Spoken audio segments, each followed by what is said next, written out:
How long can we go? Okay, I'm going to stand here, that's all right. I've heard all sorts of things about the Hive, so I just want to clarify that. Hive Ecosystems is actually a British company, and we got about 5 properties towards the Somerset East area. I'm going to talk about rewilding. So if you go, what is rewilding? If you go into the internet and you look at AI, it comes up with very nice definitions for rewilding. And I choose this one because I like the way they put it. If you look at those steps there, they start with restoring habitats, and then try and re-establish ecological processes, creating wildlife corridors, minimize or reduce the human interventions. And I specifically put this one out here, the effect of yellow machines, especially since the event of bulldozers in the 70s and 80s. People messed up a lot of our riparian areas with yellow machines. And then lastly, only you look at reintroduction of native or indigenous species. And I want to stress this one, try and avoid your extralimital game species in the area that's already degraded. And I'll show you some examples of why I feel so strongly about it. There's a few principles which is also quite nice to look at, and that's all on the internet or on AI. First of all, you try and increase your biodiversity, you improve your ecological services, and I'll concentrate a bit on that. You try and enhance your ecological resilience, you try and promote ecological connectivity, and lastly, you try and restore your natural processes. I like this sort of definition because it gives a holistic view of rewilding. Often, and the reason why I give this talk, when people talk about rewilding, they think of reintroducing elephants or lions, or in the North American instance, wolves to an area. Be careful. My rationale is first restore your vegetation and your lower lying factors in your ecological process before you start introducing game. So there's a definition from, if you go to the internet, if you look at the Rewilding Institute, they talk about large carnivores, putting them back there. And then important from my objective, from a Hive objective, and that's just that I don't fight with too many of you guys. My objective is to restore or rehabilitate my area. I don't have to worry about putting long leg animals on my property to try and attract tourists. So I just put it out there. Also, I don't have to have a diversity of all sorts of funny animals that don't belong there to attract hunters. So I can do the holistic, pristine side of things. So once again, I think if I make this point, I won't repeat it again. But first, restore your natural vegetation and your ecosystem services, all your processes. And only later on you can start looking at what herbivores or what predators to bring in. And my point of view on the extralimital game is try and avoid them. I can show you so many examples of bad destruction because of these animals. They're almost like backwattle. A bloody impala, you try and get rid of it later on. You will not succeed. And they just become a problem. On our property, we try and keep the herbivory numbers low because we try and re-establish vegetation. And I'll show you a couple of pictures quickly. That's typical impala damage, not impala damage, eland damage. This typical breaking of branches and so on. That's a nice giraffe damage view. And then impala is not much better than a bloody goat. They will chow everything into the ground. They've also got this thing about pulling all your newly planted speckworm out for some reason. So I don't think the impala is much better than a goat or a bull goat when it comes to herbivory. Alright, so to rewild implies there must be a problem. So just a quick overview of South Africa, and I'll concentrate on Thicket. If you look at Skoll's definition, he reckons there's persistent decrease in capacity of arid and semi-arid ecosystems. And with that, you lose a lot of services in the landscape. Also, nearly 60% of South African land is regarded as degraded. It's not me saying this, you can read this up. And if we concentrate on thicket, you can see we almost at 1.2 million hectares of degraded thicket. The next slide. We've got a huge problem in the semi-desert areas with cap soils, and that causes this sort of sheet erosion and roll erosion, gully erosion. I don't have to tell you about these things. If you travel over my area, you'll see lots of these. And if you think we don't have a problem in South Africa, that's just the ARC's map of erosion gullies in South Africa. And you can see in the so-called Albany thicket, we've got a lot of erosion problems as well from a gully point of view. All right, if you look at South Africa, we've got our land degradation neutrality targets. I just want to give you an idea of what we're supposed to do. So by 2030, we're supposed to restore 87,000 hectares of thicket, which I don't think we'll get to. I might do 7,000 of that. I know Nat Carbon and the other guys can do the 80,000, but I don't. But so we've got a problem and we need to think of restoring these landscapes. This is basically the crux of the matter. I think I'm in a fortunate position that I can have a holistic approach to restoration. I've got a sponsor that pays my money and so on. I'm not dependent on income from tourism, hunting and so on. And then when you look at holistically at an area that you want to restore, you need to definitely understand the historical context of what happened in that area. If you don't understand what the drivers was in the past, how do you start solving it? So you need to do a bit of reading, and with people like Alistair, they always help me with good information. You need to understand what vegetation type you're dealing with. I mean, there's like 40 different thicket types. What is the main species in there? What is the dynamic, the ecological drivers in that specific veg type? And so on. So understand your climate, your geology, your soil types. Just recently, we had a couple of researchers from America and New Zealand, soil scientists there, South African people as well. You learn so much by looking through their eyes at the environment and what you can. So my big thing is almost you need to start with your soil health. To understand your soil health. How much topsoil did you lose? So that's one thing that the soil scientists showed very, very quickly to me and been indicated by Jan Vlok before. On the hive properties, we in some areas lost up to 500 millimeters of topsoil.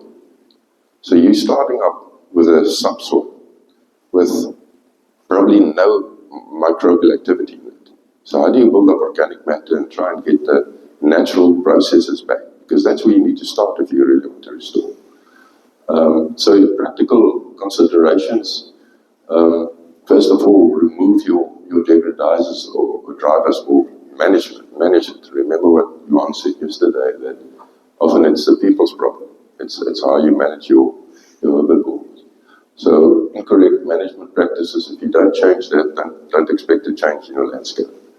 Then I asked the question, how much topsoil have you lost? And what can you do to improve your soil health and microbial activity? That's an easy question. Try and resolve that on a big landscape. But that's a whole talk on its own, maybe for next year. And then another point there, restoration can be very expensive. So you need to be realistic about your future objectives and what you want to try and achieve in your area, and what type of budget you have available to do this work. And then start by improving the most important ecological processes. And you really need to sit down and think about your specific area and what you can do. In our case, we're trying to obviously replant some of the natural vegetation back, but we're also now addressing the hydrology of the area. So just as background, the one farm that I'm on was completely out-farmed with goats. There's no more speckled on that farm. It used to be Fish Valley Thicket. There's no more spectrum, so then they changed it over into a game farm, and they introduced a whole lot of extralimital game. So they've done us no favours by doing that. So you actually further degrade it by doing that. And if you don't understand that history, you need to start reducing that drivers. If impala is your problem, get rid of it. The first thing I've done, I've removed all the giraffe from the farm because of the damage that your giraffe caused on the old trees. All right, do not start with the introduction of game. I've made that point before. Rather do that once you can sustain the browsing or grazing pressure. Okay. A case study, just for those that haven't seen this map. At the top there you can see we're looking at almost 1.2 million hectares degraded and only just over 200,000 hectares that's intact still. You all see this picture of fence line comparison. Spectrum on the one side, Thicket on the one side, almost peaceful on the other side. This is on my farm. So this was Valley Thicket, Fish Valley Thicket, and if you can show a spectrum on there, you'll be very lucky. But also, look at all the gully erosion. Because of a denuded landscape, the whole hydrology of this area has been compromised. So that's one place you have to start. The problem with the incised channel, that some of those gullies are over 3-4 meters deep. You're draining your entire landscape much faster. Ask any farmer in Natal that how does it drain wetlands? You dig a drain for it. You lower your base level, all your water drains down to your lowest point. So this entire landscape is actually dried out because of the bad land management that took place there in the past. So you need to start thinking addressing this. This is on the same farm. It was just a camped off area. That's how Valley Thicket, Fish Valley Thicket is supposed to look like. And you see it's about 60% spectrum and then some other tree species in between. How do I go back with this? There we are. So compare that with that. That's just a few kilometers down the same slope, down same rainfall, same everything. So how do we get back to this scenario? What do you need to still first address to eventually in 100 years' time hopefully look like this again? And we all said we need a game changer. We need to start rolling up our sleeves and start doing something about this because we're not getting there. I showed you those neutrality targets. We're not even close to them. Just for those that don't know, it makes sense to restore thicket. It's the brown you see down here because of the carbon sequestration rates. It's not supposed to burn. So like savanna, which is the light green, and grasslands, you get a burn every now and then, and that pump all your carbon into the air, so you lose that. All right, Alistair showed you these historical figures. That's just to understand a bit of the history of this area. But if you look at the carrying capacities in those days, in the 1990s, how much animals they had on a landscape. It's like 20 livestock units per square kilometer. Look, in 2010, it's all the way down to less than 10. And that's a function of the degraded landscape. You can't keep those amount of animals on there as well. Also, another thing you need to keep in mind is when the first settlers moved into this area, they knew how to farm with cattle and sheep. In that thicket, you can't farm with cattle and sheep, so they had to open it up. What did they use? Goats. Goats are a nice tool to open up thicket for you. And that's how it started, the whole degradation cycle, and it actually never stopped. There's your problem animals, some of them. And remember we said it's problem humans, not problem animals. But it can be impala as well. So if you don't manage that, you're not removing your problem. All right, so this is actually what we're trying to strive to. We want a nice spectrum with a nice skirting underneath. When you get rainfall, all of that water, there's a lot of organic matter underneath there, so that helps your carbon. And the more biomass you get, the more carbon you get, and the water infiltration is quite good. Just by illustration. Yes, 1 minute. Oh, guys, I'm going to cut this short. So I think yesterday from Bobby Housler, it's 6 times more infiltration in that scenario than this scenario. Okay, so illustration. It's not our fault.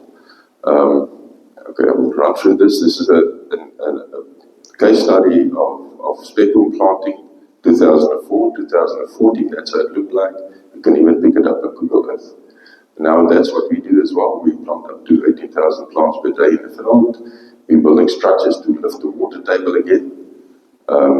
Just different types of structures that we can trap sediments. These donga systems are basically conduits for sediment. They're not rivers anymore. They flood in 1 or 2 days, and then all your sediments are gone, and your water table drops, and you don't have retention of any water in your landscape. Living Lands is helping us with ponding, but I will steal their thunder. They're going to talk about it. Now let me just run over this. There's a holistic approach to how to do restoration, but there's no time to talk about that. So, all right, that's just different methodology that we use to address some of the issues I've raised. We worked on a nice and fire where we used some of these products. That's the after effect after the fire and after we restored. You can see all the indigenous stuff coming back. Ponding, Leander will talk about that, why that's important, what it do. If you haven't seen the outlook, that's outlook. That's the effect of outlook. That's just on your hand from the roots properties in the Karoo and the effect of ponding over different seasons. So you can see it's even working in the Karoo and Net, so why can't it work in the rest of the thicket? Planting plants, we even use plants as sediment traps. So you plant them close by on your contours and they trap sediments and water flows. So you can use natural products to do erosion interventions. I think that's about it. Thank you. You can use, obviously, road packs. That's all. Thank you.